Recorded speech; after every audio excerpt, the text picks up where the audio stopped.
Bonjour à tous, dans ce 4e épisode des défis solfège, on va se reposer un petit peu les mains et un petit peu la tête, puisque cette fois-ci, on va étudier les rondes et leur équivalent silencieux, les pauses, ainsi que les blanches et leur équivalent silencieux, les demi-pauses. Un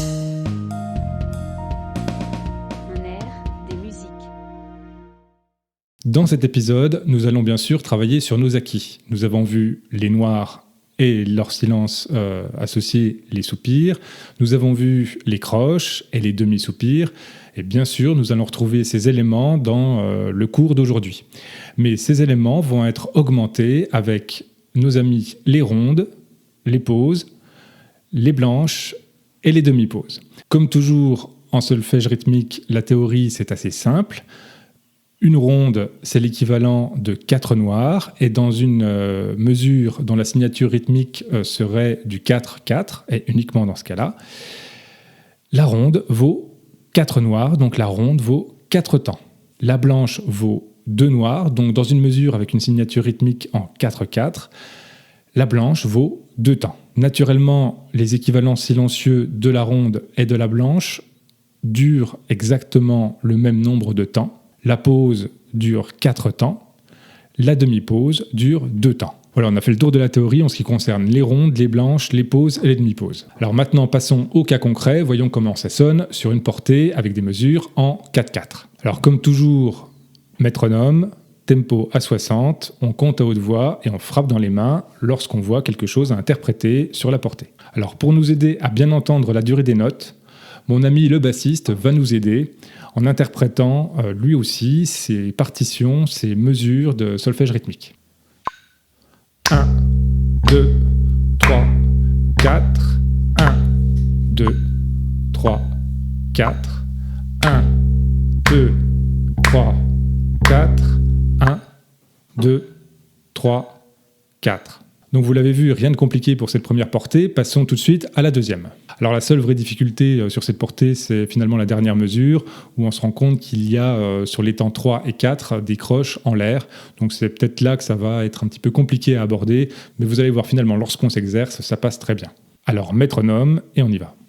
1 et 2 et 3 et 4 et 1, 2, 3, 4, 1, 2, 3, 4, 1, 2, 3 et 4 et...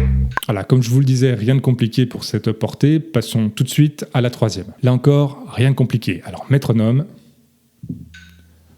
Et c'est parti.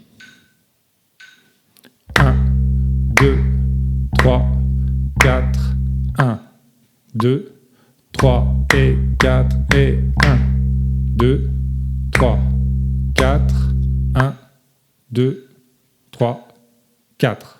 Une petite précision concernant les symboles de la pause, le silence qui dure 4 temps et de la demi-pause, le silence qui dure 2 temps, sont des rectangles, ils sont tout petits, ils se ressemblent, on a beaucoup de mal à les distinguer. Alors sachez qu'il existe un moyen mnémotechnique pour se rappeler quel est qui.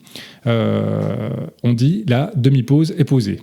Si vous regardez bien, la demi-pause qui dure 2 temps est posée sur la ligne, alors qu'en revanche, la pause qui elle dure 4 temps est accrochée sur la ligne. Alors oui, d'accord, très bien, mais bon, on ne va pas aller avec une loupe regarder sur chaque mesure si c'est accroché, pendu, suspendu, dessus, etc. On ne va pas y arriver. Il y a un moyen beaucoup plus simple de comprendre si on a affaire à une pause ou à une demi-pause, dans des mesures en 4-4 par exemple. On sait que si on voit un rectangle dans la mesure et absolument rien d'autre, eh ben on sait que c'est une pause et que le silence va durer toute la mesure, c'est-à-dire l'intégralité des 4 temps. Le temps 1, le temps 2, le temps 3, le temps 4, complètement.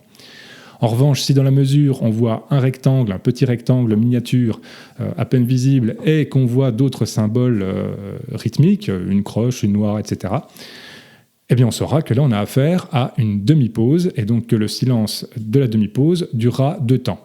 La difficulté pour nous, lecteurs, sera donc de déterminer à quel moment démarre cette demi-pause, sur quel temps, et ensuite combien de temps elle va durer, et donc à quel moment on reprend l'interprétation d'un rythme.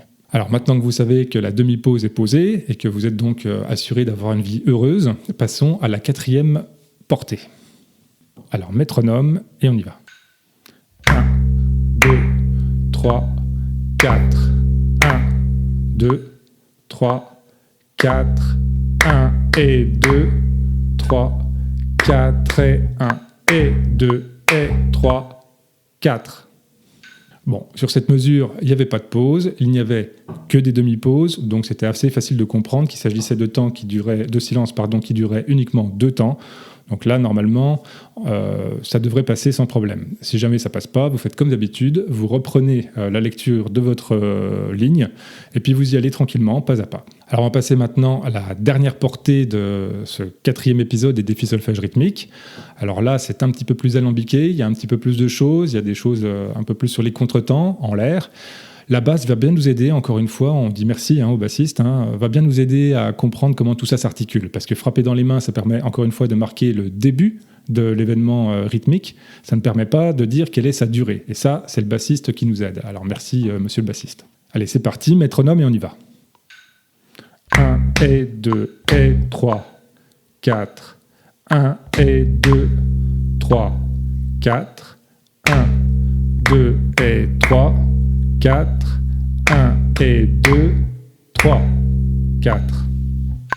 Voilà, donc cet épisode est maintenant terminé. N'oubliez pas que dans les jours qui viennent, je vais diffuser des shorts qui permettront de mettre en application la feuille d'exercice qui accompagne cet épisode et qui est, comme toujours, librement téléchargeable sur le site internet. Vous connaissez la formule. À bientôt.